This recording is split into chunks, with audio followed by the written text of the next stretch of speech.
तो दोस्तों कहानी शुरू होती है एक पायलट ब्रॉडी से, जो एयरपोर्ट पर अपनी फ्लाइट के लिए जा रहा होता है। चलते चलते वो अपनी बेटी को वीडियो कॉल करता है और उससे कहता है बस ये फ्लाइट खत्म होती ही मैं तुमसे मिलने आ जाऊंगा। उसकी बेटी ये सुनकर खुश हो जाती है और यही से हमें समझ आ जाता है कि ब्रॉडी के लिए उसकी बेटी सब कुछ है। अब ब्रॉडी कॉकपिट में पहुंच जाता है, जहां उसकी मुलाकात उसके को पायलट से होती है। दोनों थोड़ी नॉर्मल बातें करते हैं, लेकिन तभी ब्रॉडी को बाहर बुलाया जाता है।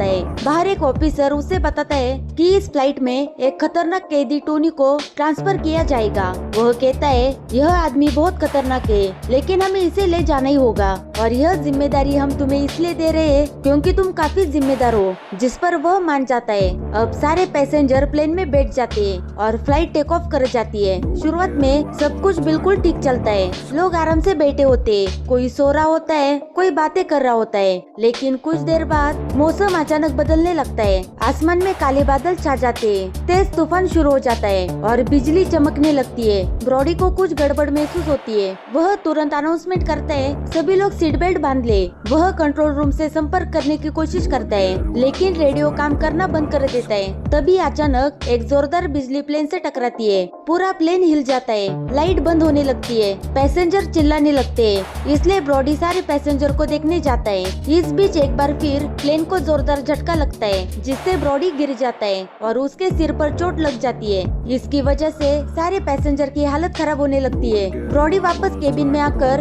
अपने साथी से मिलकर प्लेन को संभालने में लग जाता है। अब हालत बहुत खराब हो चुकी होती है। स्क्रीन काम नहीं कर रही, रेडियो बंद, बाहर कुछ दिखाई नहीं दे रहा। ब्रॉडी समझ जाता है अगर अभी कुछ नहीं किया तो सब खत्म हो जाएगा। वह फैसला करता है कि प्लेन को नीचे उतारना ही पड़ेगा। तभी नीचे उसे एक अनजान आइलैंड दिखाई देता है। अब उनके पास कोई और ऑप्शन नहीं होता, इसलिए वो वही इमरजेंसी लैंडिंग करता है। लैंडिंग बहुत खतरनाक होती है, लेकिन किसी तरह प्लेन सुरक्षित उतर जाता है। सभी पैसेंजर बच जाते हैं, लेकिन ब्रॉडी को पता होता है कि असली खतरा अभी शुरू हुआ है। वो प्लेन को चेक करता है, थोड़ी बहुत बिजली बची होती है, लेकिन रेडियो अभी भी बंद है। ब्रॉडी सबको नीचे उतरने को कहता है और उन्हें शांत रहने को बोलता है। वो सबको समझाता है कि हम यहाँ पर फंसे हैं, लेकिन घबराने की जरूरत नहीं है, हम जल्दी यहाँ से निकलेंगे। लेकिन तभी को पायलट नक्शा देखकर एक बड़ा सच बताता है कि ये कोई नॉर्मल आइलैंड नहीं है, यहाँ खतरनाक प्राइवेट आर्मी का कब्जा है। ये सुनकर ब्रॉडी समझ जाता है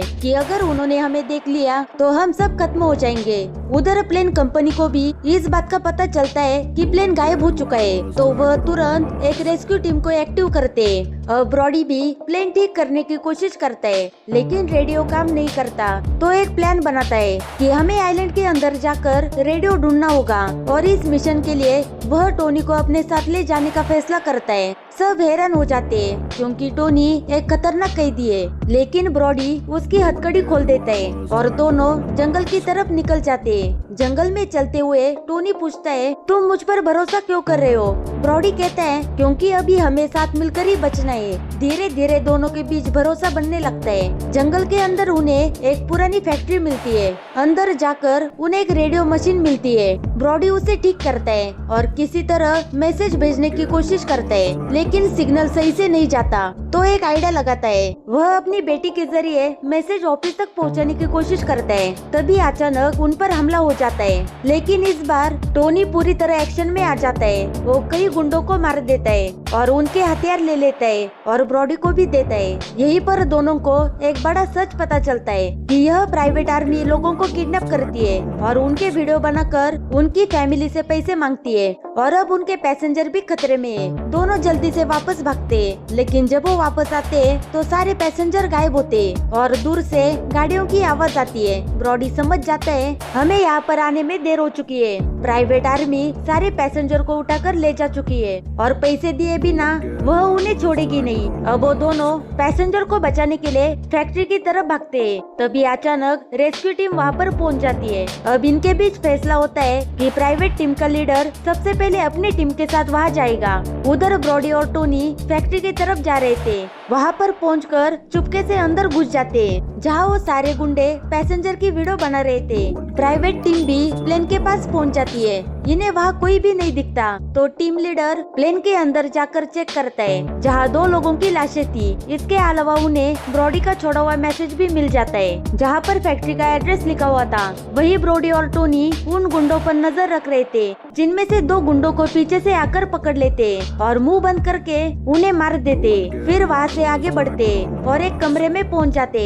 उस कमरे के अंदर सारे पैसेंजर को कैद करके हुए रखा था। वहाँ बहुत सारे गार्ड खड़े थे जिन्हें देखकर टोनी को काफी गुस्सा आ जाता है, इसलिए वहाँ पर पड़ा हुआ हथौड़ा उठाकर एक एक करके सभी को मारता जाता है। फिर ब्रॉडी उस गुंडे से कमरे की चाबी लेकर सभी पैसेंजर को आजाद कर देता है। फिर सबको कहता है कि जल्दी से प्लेन के पास पहुंच जाओ, मैंने रेडियो के जरिए रेस्क्यू टीम से मदद मांगी है, वह वहाँ पर आते ही होंगे। इसके बाद वह सब लोगों को बस में बिठा देता है। तब टोनी उसके पास आकर बताता है कि वहाँ पर बहुत सारे गुंडे खड़े हैं, तो हम यहाँ से नहीं निकल सकते। ब्रॉडी कहता है कि मैं जाकर सभी गुंडों का ध्यान भटकाने की कोशिश करता हूँ, तब तुम यहाँ से सभी लोगों को ले जाना। जिसके बाद ब्रॉडी उन गुंडों के पास आता है और उनको बताता है कि मेरी टीम आती होंगी, इसलिए तुम सभी लोगों को छोड़ दो। तभी वहाँ पर गुंडे आकर उसे मारने लगते हैं और उनका हेड कहता है कि पैसों के बगैर मैं किसी को नहीं छोड़ता। उसके बाद वो गोली से ब्रॉडी को मारने वाला था।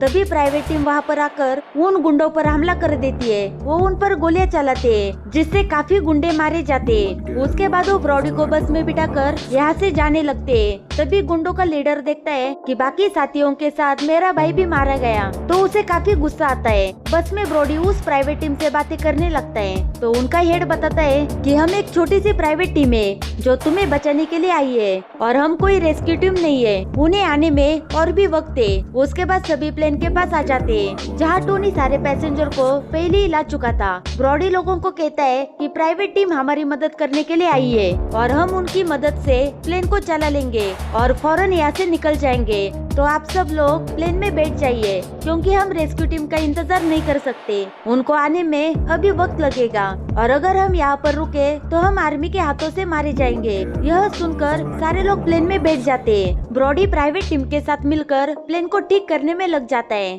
तभी गुंडे आकर इन पर हमला कर देते हैं, जिनको देखकर प्राइवेट टीम उन्हें रोकने की कोशिश करते हैं और यहाँ दोनों तरफ से गोलियां चलती है। इस टीम के पास काफी अच्छी गन थी तो बहुत सारे गुंडों को आसानी से मार देते। ब्रॉडी टीम के लीडर को बताता है कि मैं अगले 5 मिनट में प्लेन को स्टार्ट कर दूंगा, उसके बाद हम सब लोग उड़ान भरेंगे। ब्रॉडी टोनी का शुक्रिया अदा करता है कि तुमने मेरा इतना साथ दिया। ब्रॉडी गोलियों से बचते हुए प्लेन के अंदर पहुंच जाता है और अपने साथी पायलट के साथ मिलकर प्लेन चलाने लगता है। टोनी की गोलियां खत्म हो गई थी और वो प्राइवेट टीम के बैग में चेक करता है तो उसे पैसों से भरा हुआ बैग मिलता है, पर पैसे को ऐसे ही छोड़कर दूसरी बैग से गन निकालकर दोबारा गुंडों से लड़ने लगता है। तब तक ब्रॉडी पूरे प्लेन को घुमा चुका होता है। प्राइवेट टीम भी प्लेन में चढ़ने लगती है। ब्रॉडी को प्लेन कंपनी का मालिक बताता है कि मैं तुम्हें कोई महफूज जगह बता दूंगा जहाँ तुम जा सकते हो। सभी लोग प्लेन में चढ़ जाते हैं पर टोनी नहीं जाता।